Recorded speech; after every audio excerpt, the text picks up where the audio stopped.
ಚಿಂತಾಮಣಿ ನಗರದಲ್ಲಿ ಕಟ್ಟಡ ಕಾರ್ಮಿಕರು ಕಾರ್ಮಿಕ ನಿರೀಕ್ಷಕರ ಕಚೇರಿಗೆ ಗೆರಾವ್ ಹಾಕಿ ಪ್ರತಿಭಟನೆಯನ್ನ ನಡೆಸಿದರು.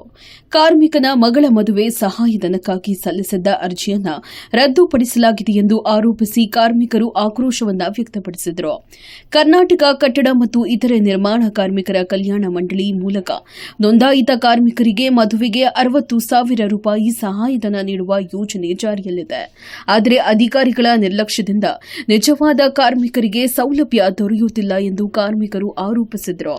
ಈ ವೇಳೆ ಮಾತನಾಡಿದ ಕಟ್ಟಡ ಕಾರ್ಮಿಕರಾದ ಗಂಗರಾಜು ಮತ್ತು ನರಸಿಂಹಪ್ಪ, ಮದುವೆ ಸಹಾಯಧನಕ್ಕಾಗಿ ಸಲ್ಲಿಸಿದ್ದ ಅರ್ಜಿಯನ್ನ ಉದ್ದೇಶಪೂರ್ವಕವಾಗಿ ರದ್ದುಪಡಿಸಿ ಕಾರ್ಮಿಕ ಕಾರ್ಡ್ ಕೂಡ ರದ್ದುಪಡಿಸಲಾಗಿದೆ ಎಂದು ಆರೋಪಿಸಿದರು. ನಮ್ಮ ಹೆಸರು ಕೆಸಿ ಗಂಗರಾಜು ಅಂತ. ನಾನೊಬ್ಬ ಎಲೆಕ್ಟ್ರಿಷಿಯನ್ ಆಗಿರ್ತೀನಿ. ಇವರು ನನ್ನ ಜೊತೆಲಿ ಕೆಲಸ ಮಾಡುವಂಥ ಗಾರೆ ಕೆಲಸ ಮೇಸ್ತ್ರಿ ನರಸಿಂಹಪ್ಪ MN ಅಂತ ಆಗಿರ್ತಾರೆ. ಇವರು ಸುಮಾರು 30 ವರ್ಷಗಳಿಂದ ಕೆಲಸ ಮಾಡ್ತಿದ್ದಾರೆ ಗಾರೆ ಕೆಲಸ ಮೇಸ್ತ್ರಿ ಆಗಿ. ಇವ್ರಿಗಿಬ್ಬರು ಮಕ್ಕಳಿರ್ತಾರೆ. ಇದರಲ್ಲಿ ಒಂದು ಆಗಸ್ಟ್ 8ನೇ ತಾರೀಕು ಮಗಳಿಗೆ ಮದುವೆ ಮಾಡಿರ್ತಾರೆ. ತಲಕಾಯಲ್ಲಿ ಬೆಟ್ಟ ಅಂತೇಳಿ ಅಲ್ಲಿ ಮದುವೆ ಮಾಡ್ಕೊಂಡು ಬಂದಿರ್ತಾರೆ. ಮನೆ ಹತ್ರ ರಿಸೆಪ್ಷನ್ ಮಾಡಿರ್ತಾರೆ. ಇವರು ನಾವು ಕಾರ್ಮಿಕರಾಗಿರೋದ್ರಿಂದ ಮದುವೆ ಸಹಾಯಧನಕ್ಕೆ ಒಂದು ಅರ್ಜಿಯನ್ನು ಹಾಕಿರ್ತೇವೆ. ಅರ್ಜಿ ಹಾಕಿದರೆ ಇವರು ಮನೆ ಬಳಿ ಹೋಗಿ ಮಾಜರ್ ಮಾಡಿಲ್ಲ. ಅಕ್ಕಪಕ್ಕ ಮನೆಯನ್ನು ಕೇಳಿದ್ದಾರೆ. ಮತ್ತು ಕೆಲಸ ಮಾಡೋ ಸ್ಥಳಕ್ಕೆ ಬಂದು ಮಾಜರ್ ಮಾಡಿಲ್ಲ. ಯಾವುದೇ ರೀತಿ ಮಾಹಿತಿ ಇಲ್ದಿರ ಇವರು ನಿಜವಾದ ಕಾರ್ಮಿಕರಲ್ಲ ಅಂತೇಳಿ ಕಾರ್ಡನ್ನು ಫ್ರೀಸ್ ಮಾಡಿದ್ದಾರೆ. ಮತ್ತು ಮದುವೆ ಸಹಾಯಧನೂ ಕ್ಯಾನ್ಸಲ್ ಮಾಡಿದ್ದಾರೆ. ನಾವು ಲೇಬರ್ ಆಫೀಸ್ ಬಳಿ ಬಂದು ಕೇಳಿದರೆ ಅವ್ರೇನು 2 ವರ್ಷ ಆಗಿದೆ ಮದುವೆ ಆಗಿ ಅಂತ ಹೇಳ್ತಿದ್ದಾರೆ. ನಾವು ಮದುವೆ ಆಗಿರೋದು ಆಗಸ್ಟ್ 8ನೇ ತಾರೀಕು. ಅದಕ್ಕೆ ಸಂಬಂಧಪಟ್ಟ ಎಲ್ಲ ದಾಖಲೆಗಳು ಇದ್ದಾವೆ, ಎಲ್ಲ ತೊಗೊಂಡು ಬಂದಿದ್ದೀವಿ. ಇಲ್ಲಿ ಆಫೀಸ್ ಹತ್ರ ಬಂದರೆ ಯಾರು ಮಾಹಿತಿ ಕೇಳೋದಕ್ಕೂ ಅಧಿಕಾರಿಗಳು ಇಲ್ಲಿ ನಮ್ಮ ಕೈಗೆ ಸಿಗ್ತಿಲ್ಲ.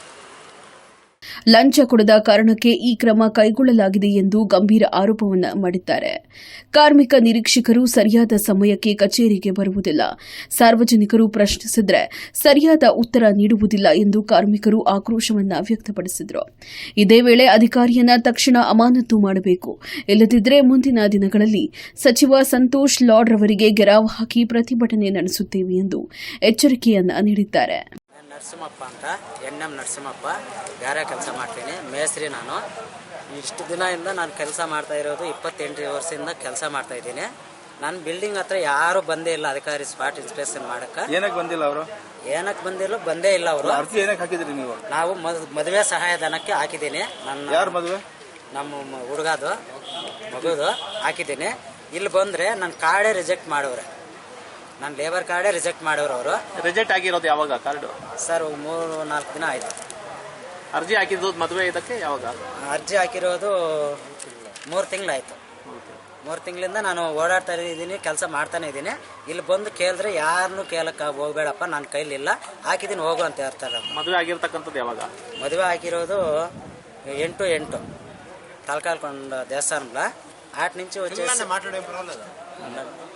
తలకాయలకొండ దేవస్థానంలో పెళ్లి చేసినాను. దానికి సహాయధనం అనేది అర్జీ వేసినాను. అర్జీ వేస్తే వాళ్ళు స్పాట్ ఇన్స్పెక్షన్కే వచ్చిండదు, మేడం కానీ ఎవరు కానీ వచ్చిండదు. నేను ఇప్పుడు నిజమైన కార్మికుడు కాదు అనేసి ప్రూఫ్ చేస్తాము, రిజెక్ట్ చేయడమని వాళ్ళు మేడమ్మ చెప్తా ఉన్నారు. కళాకి ఇరవతి మేడం అంటేనా మాకి ఇది ఏమన్నా కానీ అని న్యాయం కావాలని నేను తిరుగుతాను. ಈ ಬಗ್ಗೆ ಜಿಲ್ಲಾಧಿಕಾರಿಗಳು ಪ್ರತಿಕ್ರಿಯಿಸಿ ಅರ್ಜಿಯನ್ನ ಪರಿಶೀಲಿಸಿ ನಿಜವಾದ ಫಲಾನುಭವಿಯಾಗಿದ್ದರೆ ಮದುವೆ ಸಹಾಯಧನ ಸೌಲಭ್ಯ ನೀಡಲಾಗುತ್ತದೆ ಎಂದು ಈ ಸಂದರ್ಭದಲ್ಲಿ ತಿಳಿಸಿದ್ದಾರೆ.